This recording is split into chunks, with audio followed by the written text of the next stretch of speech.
I'm Jason Kander, and Senator Blunt has been attacking me on guns. Well, in the Army, I learned how to use and respect my rifle. In Afghanistan, I'd volunteer to be an extra gun in a convoy of unarmored SUVs. And in the state legislature, I supported Second Amendment rights. I also believe in background checks so that terrorists can't get their hands on one of these. I approve this message because I'd like to see Senator Blunt do this. I believe that's what we call in the business a mic drop. That was the viral campaign ad from Democrat Jason Kander calling for tougher background checks during his 2016 Senate bid.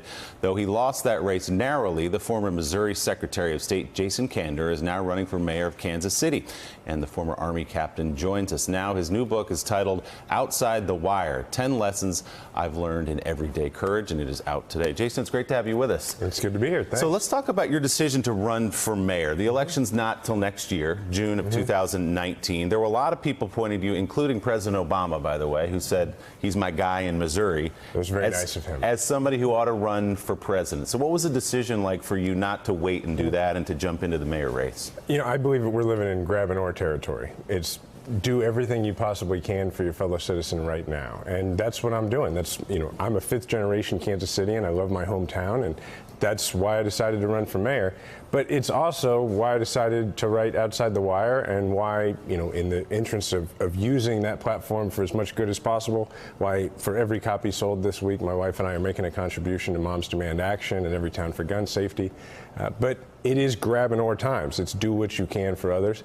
I tell a story in the book about a young man who I watched on his very first day, I think, in Afghanistan get clearly visibly physically sick as he looked at the unarmored SUV that he needed to get in with me to do his job. And I remember him because he sat in the seat behind me, and I was worried he was going to throw up on me.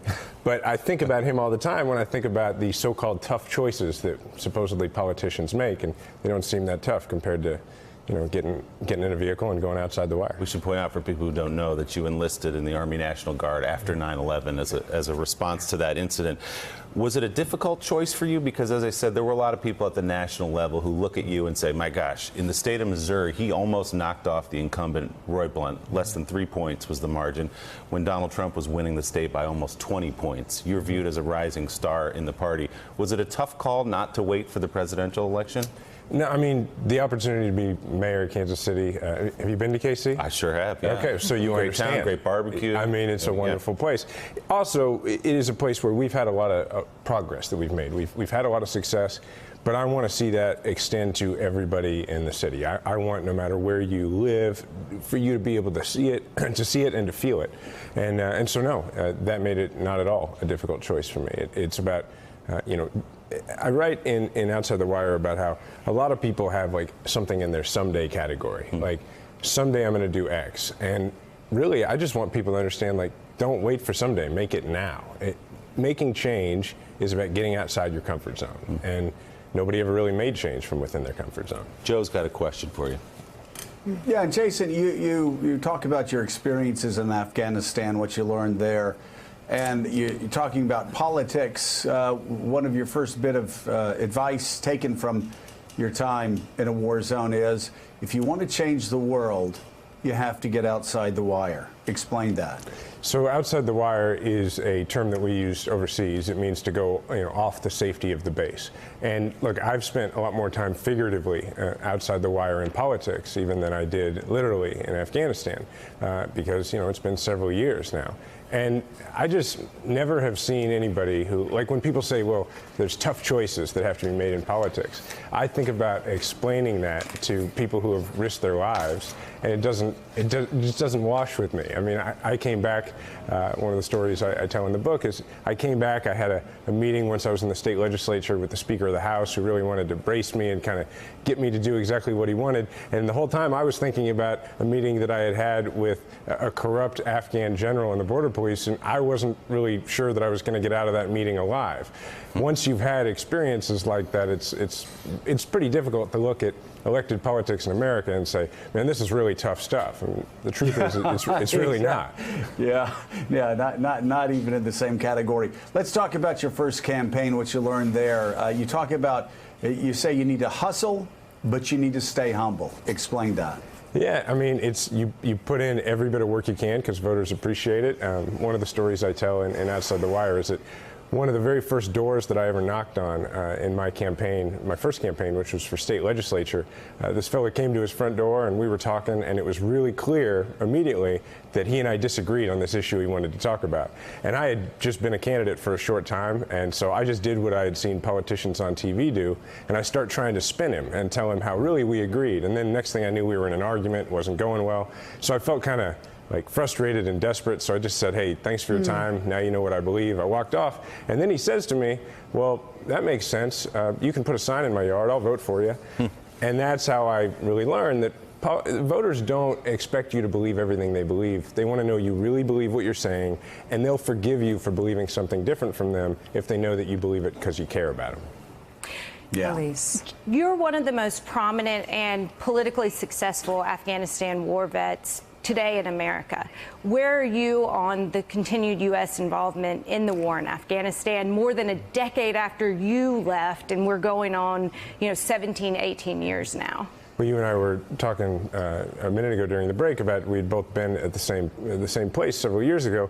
Look, we have to recognize the fact that if you were to go back to the beginning of the American story and write it from the beginning, you wouldn't write Afghanistan as the longest war in American history. That's just a fact. And that's where I start from, is that I grew up comfortably. I didn't grow up I grew up in a way where no politician could make a decision that would take food off my family's table. First time I ever was on the receiving end of bad decisions made by politicians that negatively affected me, I was in the back seat of an unarmored vehicle in Afghanistan. And now there are kids there, American kids who likely don't remember 9/11. As you mentioned, 9/11 is what spurred me to decide to go into the military. And there are Americans there who don't remember that likely. That's something that has to be at the top of our mind as we make decisions about our commitments there. So should we draw down? Should we get American troops out of Afghanistan? Yeah, our strategy clearly needs to be about unwinding and about reaching that point. And I think what's tragic, and one of the things I point out in the book that kind of shaped my view of politics, is that so much of this can be traced back to a very politically driven decision by Karl Rove and others to invade Iraq. I was in Afghanistan in 2006, emailing with my friends from officer training who were in Iraq at that time and saying they weren't sure exactly why they were there. It diverted an enormous amount of resources.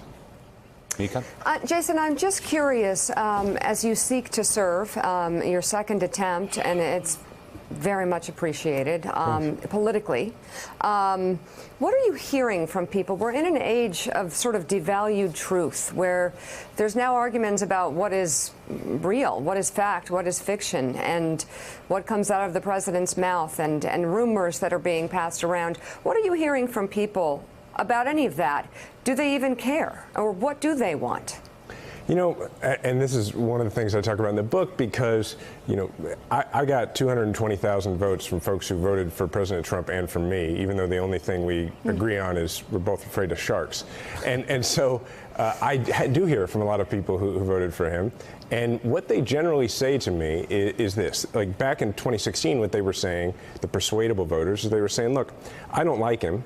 I don't like the way he treats people, but he's made himself very personally successful. And they weren't like, so that's great. They were like, I'll give that a try. Now what they say is, I still don't like him, still don't like the way he treats people. And he never really switched from for doing that for himself to doing it for the country. The way people express this is they say, I don't like all the tweeting. And when you dig a little deeper, what they're saying is he never really followed through on his promise, which is to put the country ahead of himself, which is a shame, obviously, but it's why he's just barreling down into his own base and not trying to get outside of it. I mean, he's literally, talk about outside the wire, he refuses to go outside of his own echo chamber. That is for sure. The book is Outside the Wire. Democratic Kansas City mayoral candidate Jason Kander, thank you very much for being on this morning. And still ahead, 2 decades ago, Mike Pence made the case for impeaching a president with, quote, bad moral habits. That applied to Bill Clinton. So what about Donald Trump? Plus, we'll go live to Ohio as one of the candidates running in the special election there tries to clean up a last-minute gaffe in that deadlocked race. Mika, you could call it a gaffe. He actually insulted people in the county that's going to be casting the most votes tonight. That's a problem. Morning Joe's coming right back. Thanks for checking out MSNBC on YouTube, and make sure you subscribe to stay up to date on the day's biggest stories. And you can click on any of the videos around us to watch more from Morning Joe and MSNBC. Thanks so much for watching.